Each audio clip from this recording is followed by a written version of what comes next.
Start చేసేటప్పుడు ఒక చిన్న ఇన్సిడెంట్ చెప్తా. ఈ సినిమా ఫస్ట్ ఆఫర్ చేసినప్పుడు శ్రీకాంత్కి, ప్రకాష్కి, రవికి అందరికి పెద్ద పెద్ద క్యారెక్టర్లు ఇచ్చి నాకు చిన్న క్యారెక్టర్ అంటావా నేను చెయ్యనని చెప్పి వెళ్ళిపోయాడు. సో అందుకని పగబట్టి అర్ధరాత్రి 12:30కి ఫోన్ చేశాను. అరగంటలో నువ్వు రాకేజీలో షూట్ చేస్తున్నావు, హాఫ్ అన్ అవర్లో అంటే పడుకుని నిద్రపోతాడు పాపం. ఏం చేస్తావు తెలియదు, నువ్వు రా అన్నాడు. అంటే నా క్యారెక్టర్ అంటే పెరిగిందా అన్నాడు. పెరగలేదు, అలాగే ఉంది, రా. వచ్చి పొద్దున వరకు చేసాడు పాపం. So thank you Shivaji. But చేసిన ఒక్క సీన్ కూడా అద్భుతంగా చేసి. Love you Vamsi. పాత్రికేయ మిత్రులకు, ఎలక్ట్రానిక్ మీడియా వారికి, ఇక్కడికి విచ్చేసిన శ్రీకాంత్ గారు, కృష్ణవంశీ వాళ్ళ అభిమానులకి నా హృదయపూర్వక నమస్కారాలు. మధుమర్రి గారు, thank you so much sir. ఇంత అద్భుతమైన సినిమా తీసినందుకు, దీంట్లో మాకు అవకాశం ఇచ్చినందుకు. ఇంకా వేదిక మీద ఉన్నందరూ నా ఫ్యామిలీ మెంబర్స్ కాబట్టి ప్రత్యేకించవట్లేదు. మా బావ శ్రీకాంత్, అలాగే more than my brother Vamshi. Vamshi ఏ రోజు నేను లేకుండా సినిమా తీయలే. అలాగే కృష్ణవంశీ అనే వ్యక్తిలో శివాజీరాజు అనే వ్యక్తి కూడా ఇంత కెరీర్ ఉండేది కాదేమో, 40 సంవత్సరాల కెరీర్ ఉండేది కాదు. ఎందుకంటే ప్రతి సినిమాలోనూ ఒక సినిమాలో నా క్యారెక్టర్ ఉన్నట్టు ఇంకో సినిమాలో ఉండదు. నిన్న కాక మొన్న 1 month బ్యాక్ మొరారి పండుగ చేసుకున్నాం. ఇప్పుడు పండగ ఖడ్గం పండుగ. ఈ సినిమా గురించి ఆయన చెప్పారు. ఆయనతో, వంశీతో ఎన్నో అనుభవాలు. ఆయన ఏదన్నా చెప్తే అంటే ఆయన ఆ వ్యక్తిని సాటిస్ఫై చేయడం చాలా కష్టం. చాలా కష్టం అంటే అనుకుంటా శ్రీహరి, రవితేజ, నేను పరిగెత్తాను. ఈ రోజు వరకు సాటిస్ఫై చేయలేకపోయాను. నువ్వు లేటుగా పరిగెత్తావరా అంటాడు. ఇప్పటికీ కూడా అన్ని సంవత్సరాలు అయిపోయింది సినిమా. అందుకనే తన సినిమాల్లో మాకు పేరు రావడానికి మెయిన్ కారణం ఏంటంటే ఇప్పుడు దగ్గర పెట్టి చేయటం. ఈ ఖడ్గం సినిమా కూడా ఫస్ట్ నేను చేయనని చెప్పా. వాళ్ళందరికీ ఇన్ని రోజులు ఉన్నాయి, నాకేమో 1 డేనా 2 డేనా అని. లాస్ట్ ఒక రోజు ఫోన్ చేసి రమ్మంటే ఇంట్రెస్ట్ లేకుండానే వచ్చాను. కానీ నేను చేసిన 500 సినిమాల్లో నాకు గుర్తుండిపోయే సినిమాలు 2. ఆ 2 కృష్ణవంశీ సినిమాలు ఒక్కొక్క రోజు చేశాను. ఒకటి మా అమ్మ పేరు నాంచారమ్మ అంట. ఇప్పటికీ నన్ను అడుగుతూనే ఉంటారు ఎక్కడికి వెళ్ళినా కూడా. నిన్న కాక మొన్న ఏదో తెలంగాణ అవుట్డోర్ వెళ్తే అక్కడ అడుగుతున్నారు, సార్ మీ నాంచారమ్మ డైలాగ్ నాకు చాలా ఇష్టం సార్ అని. అది ఓన్లీ ½ అన్ అవరే చేయడం జరిగింది. ఎంత దుర్మార్గుడు అంటే షూటింగ్ జరుగుతుంది, చంద్రలేఖ అనుకుంటా, సరదాగా చూడటానికి వెళ్తే సాంగ్లో పెట్టి నన్ను ఒక రోజంతా సాంగ్ తీశారు నా మీద ఉత్తేజ్ మీద. అలాగే ఏ రోజు థ్యాంక్స్ చెప్పలేను వంశీ, నువ్వు లేకపోతే నేను లేని ప్రత్యేకించి. అది అవకాశం నాకు మొన్న మొరాదికి కూడా చెప్పుకోవడానికి కుదరలేదు, ఇప్పుడు కుదిరింది. Love you Vamsi, thank you so much. అలాగే మా బావ గురించి ఎంత చెప్పినా తక్కువే. 120 సినిమాలు చేసిన శ్రీకాంత్ ఇప్పటికీ మొదటి సినిమా చేసినట్టే ప్రిపేర్ అవుతుంటాడు. ఇంట్లో దగ్గర చూస్తాం కాబట్టి మాకు తెలుస్తుంది. ఇంట్లో నుంచి బయలుదేరి దగ్గర నుంచి వచ్చే వరకు ఫస్ట్ సినిమా చేస్తున్నాడు.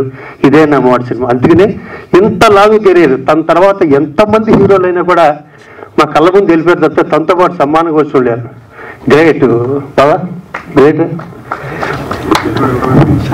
చూసే వెనకాల నుంచి అలా చేసుకుంటూ వెళ్తామే అంటే నువ్వు ఇంకో 30-40 ఏళ్ళు చేస్తూనే ఉంటావు. అలాగా ఇందాక వెనకాల ఎవరు మళ్ళీ కామెంట్ చేశారు, నాకు బాగా నచ్చింది. అది మీరా ఈ కుర్రాలు ఇంకా కుర్రోళ్ళు అంటే ముసళ్ళు అయిపోతున్నా కాదా? నాకు అలా అర్థం చేసుకున్నాను నేను. పిల్లలా? మీరు పిల్లలు కానీ మేము ముసళ్ళు ఇప్పుడు నేను ప్రత్యేకించి. అరే సూపర్ సూపర్ సూపర్ సూపర్. ఇక ఆఖరిగా ఒక మాట, వంశీ అంటే ఎంత ఇష్టం అంటే తెలుగు సినిమా ఒకటి దాంట్లో నేను లేను, అది తెలుగులో తీస్తున్నాడు. తమిళ హీరో పార్థిబన్ అనుకుంటా, అంతఃపురం తెలుగులో నేను లేను, తమిళ్లో నన్ను పెట్టాడు. పెట్టి లిప్కి సుందరం నీకు దీంట్లో అన్నాడు. ఓకే అన్న. అది ఎవరితో తెలుసా? పార్థిబన్తో లిప్కిస్. అది దగ్గర నుండి చేయించాడు మళ్ళీ. ఆయన నేను మొహమాట పడి 2 hours బతిమల్లో కూడా వదలకుండా సౌందర్య గారితో ఈ మాట ఎందుకు చెప్పారంటే, తను ఏం చెప్పినా చేస్తూ ఇన్ని సంవత్సరాలను చేస్తూనే ఉంటాం. వంశీ మళ్ళీ సూపర్ డూపర్ హిట్ కొట్టాలి. ఇలాంటి ఫంక్షన్ చేసుకోవాలి. Thank you Vamsi, love you one second. Thank you. ఈ సినిమా త్వరలో రిలీజ్ అవుతుంది 18th. మళ్ళీ ఫస్ట్ టైం ఎంత హిట్ అయినో అంత హిట్ అవుతుంది. దీంట్లో పనిచేస్తున్న అసిస్టెంట్ డైరెక్టర్ అందరికీ all the best. Thank you, love you all. Thank you. పాత్రికేయ మిత్రులకు, అలాగే ఈరోజు సభను అలంకరించిన మీ ప్రియమైన దర్శకులు కృష్ణవంశీ గారికి, అలాగే డైనమిక్ హీరో శ్రీకాంత్ గారికి, అన్ని రకాల పాత్రలను అవలీలగా చేసే మన శివాజీ రాజు గారికి, ఇక్కడ విచ్చేసిన మీ అందరికీ ఈరోజు ఖడ్గం 22 సంవత్సరాల తర్వాత మళ్ళీ రిలీజ్ చేయాలని ఒక చిన్న అభిప్రాయంతో మేము ముందుకు వచ్చాము. ఈ చిత్రం నిర్మించడానికి ముందు, నిర్మిస్తున్నప్పుడు ఒక యాక్టర్గా నాకు ప్రత్యేకంగా ఇది నా మొదటి చిత్రం కావడము, తర్వాత ఈ నేషనల్ స్కూల్ ఆఫ్ డ్రామాలో చదివిన తర్వాత 7 years తర్వాత నేను ఒక మంచి రోల్ కోసం నేను వేచి చూస్తున్నప్పుడు 7 సంవత్సరాల వనవాసం తర్వాత దొరికిన మొదటి చిత్రం నా కోసం ఖడ్గం. అంటే నటుడిగా నా వనవాసం అదే. తర్వాత దీని వెనకాల ఎన్నో రకాల కథలు ఉన్నాయి ప్రిపరేషన్లో. కృష్ణవంశీ గారికి ప్రత్యేకంగా నాకు ఒక ప్రత్యేకమైనటువంటి 7 years ప్రాసెస్లో, అప్పుడు సంయుక్త రాష్ట్రాలైన తెలంగాణ, ఆంధ్ర సంయుక్తంగా ఉన్నప్పుడు ఇక్కడ తెలుగు ఫిల్మ్ ఇండస్ట్రీలో national school of drama New Delhi ఒక ఇన్స్టిట్యూట్ ఉంది, యాక్టింగ్ ఇన్స్టిట్యూట్ మన ఇండియాలో ఉంది అన్న సంగతి 7 years తర్వాత నేను వచ్చి టాలీవుడ్లో ప్రయత్నాలు చేస్తున్నప్పుడు నాకు ఒక పెద్ద ఎడారిలో వయాసిస్సు లాగా కనిపించిన వ్యక్తి కృష్ణవంశీ గారు. ఎలా అంటే నేషనల్ స్కూల్ ఆఫ్ డ్రామా అంటే జస్ట్ ఏంటది, ఎక్కడ చదువుకున్నావు నువ్వా అన్న ఒక రియాక్షన్స్ ఎక్కువగా, ఏంటది, ఏం ఇన్స్టిట్యూట్, ఏం నేర్పిస్తారు అక్కడ అని ఇలాంటి చాలా రకాలైనటువంటి మాటలు నాకు వినిపించాయి. అలాంటిది నాకు వంశీ గారు, అరే నేషనల్ స్కూల్ ఆఫ్ డ్రామా, సరే నువ్వేం చేయగలుగుతావు, ఏం చేస్తావు అన్నప్పుడు ఏదో ఒక రకంగా ఆయనతో ముడిపడి ఆయనతో ప్రయాణం చేయాలనేసి. అంటే ఒక వ్యక్తి నేషనల్ స్కూల్ ఆఫ్ డ్రామా గురించి తెలుసు, అక్కడ నేను యాక్టింగ్లో ట్రైనింగ్ తీసుకున్నాను అంటే ఆ ఇన్స్టిట్యూట్ గురించి తెలుసు, ఆ ఇన్స్టిట్యూట్ ప్రత్యేకత గురించి తెలుసు నాకు. అసలు నేను ఆ సందర్భం ఎప్పుడు నా కళ్ళల్లో మెదులుతూ ఉంటుంది. అలాగే నేను ఈ ప్రయాణంలో, నటుడిగా ఈ ప్రయాణంలో మీరు చేసిన, అంటే ప్రతిరోజు షూటింగ్ తర్వాత ప్రత్యేకంగా చాలా, అంటే సార్ ఈరోజు సీన్ ఇలా వచ్చింది, ఎలా వచ్చింది, ఫోన్ చేసి మాట్లాడడం కానీ, లేకపోతే ఏడీగా మీ దగ్గర పనిచేస్తున్నప్పుడు మీకు దగ్గరగా, నేను చాలా దగ్గరగా మిమ్మల్ని చూశాను. అంటే ఓ విధంగా చూస్తే 3 ఫిల్మ్స్కి ఒక నిమిషం 4 ఫిల్మ్స్కి నేను ఏడీగా పనిచేస్తున్నప్పుడు ఆయన్ని నేను ఒక దర్శకుడిగా కాకుండా ఒక మనిషిగా, ఒక మంచి వ్యక్తిగా, ఒక క్రియేటివ్ ప్రాసెస్ని ఎప్పుడు, అంటే చాలా మందిని నేను చూశాను కానీ, అంటే ఒక సినిమా మేకింగ్ తప్ప, అంటే ఎప్పుడు సినిమా గురించి ఆలోచిస్తూ ఉండే ఒక కదిలే ఒక కళాఖండాన్ని, ఒక కళాఖండంతో నిండిన ఒక వ్యక్తిని నేను కృష్ణవంశీ గారిని చూశాను. నేను ఎక్కువ కాదు, అంటే ఈ రోజున నేను చెప్పకపోతే.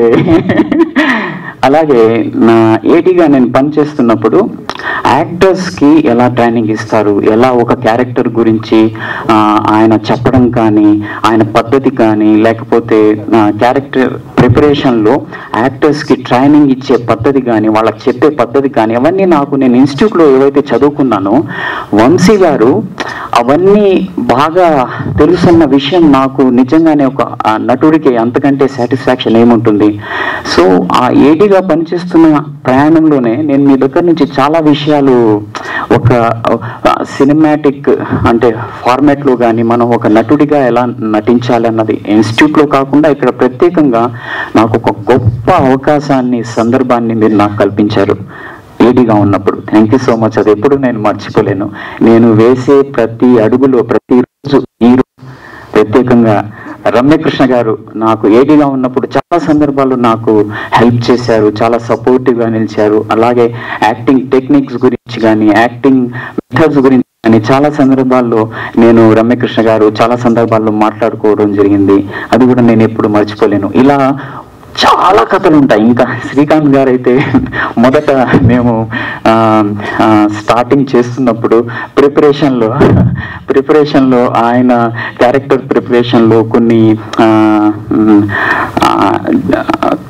రిహార్సల్స్ అవన్నీ చేశాము కెమెరాతో. అవి ఆ సందర్భాలు కానీ, అలాగే శివాజీ రాజా గారు, ఇంకా చాలా మంది, ప్రకాష్ రాజ్ గారు, రవితేజ్ గారు, సోనాలి బింద్రే గారు, కిమ్ శర్మ గారు, ఇంకా సంగీత గారు, రఘుబాబు గారు, ఎంఎస్ గారు, ఆవుతి ప్రసాద్ గారు, తర్వాత అదే కాకుండా ప్రత్యేకంగా సిరివెన్నెల సీతారామ శాస్త్రి గారు.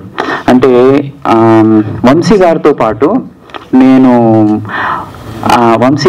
పాటు నేను సిరివెన్నెల సీతారామ శాస్త్రి గారి ఇంటికి వెళ్ళి వీళ్ళ డిస్కషన్స్ కూడా నేను వినేవాడిని. తర్వాత కథలు కూడా పాలు పంచుకునేవాడిని. అలాగే మిగతా యాక్టర్స్కి ప్రిపరేషన్స్ అంటే లైక్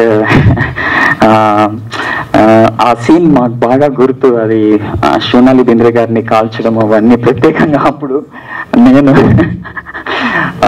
నాకు మీరు ప్రత్యేకంగా తిట్టు నాకు అది అవార్డు లాగా పనిచేసింది. అరే ఈ నా కొడుకు ఎవరు ఎక్కడి నుంచి తీసుకొచ్చారు. అది నేను అంటే ఇలాంటివి కొల్లలుగా మన దగ్గర విషయాలు ఉన్నాయి. ఇవి నేను ప్రత్యేకంగా ఈరోజు ఇలా చెప్పుకుంటూ వెళితే ఈ సందర్భము సమయం సరిపోదు. అన్ని చాలా విషయాలు ఉన్నాయి. కానీ సార్ మీరు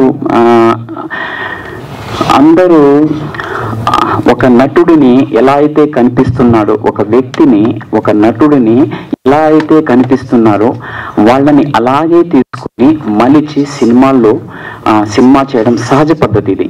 కానీ నేను కొత్తగా వచ్చినప్పుడు ఒక certificate national school of drama నుంచి యాక్టింగ్లో చేసిన సర్టిఫికేట్ తప్ప, మాటలు తప్ప ఇంకా వేరే ఏ ప్రపంచం తెలియని నాకు ఏం చేశారంటే, నాలో అంటే సర్టిఫైడ్ యాక్టరు సర్టిఫికేట్ ఉండడం వేరు, నాలో ఒక మంచి నటుడిని ఆయన చూసి నా మీద అంత పెద్ద నమ్మకంతో, నాకు ఇంకా గుర్తు ఆ దేవానంద్ స్టూడియోలో శక్తి ఫిల్మ్ డబ్బింగ్ జరుగుతున్నప్పుడు, ఏంట్రా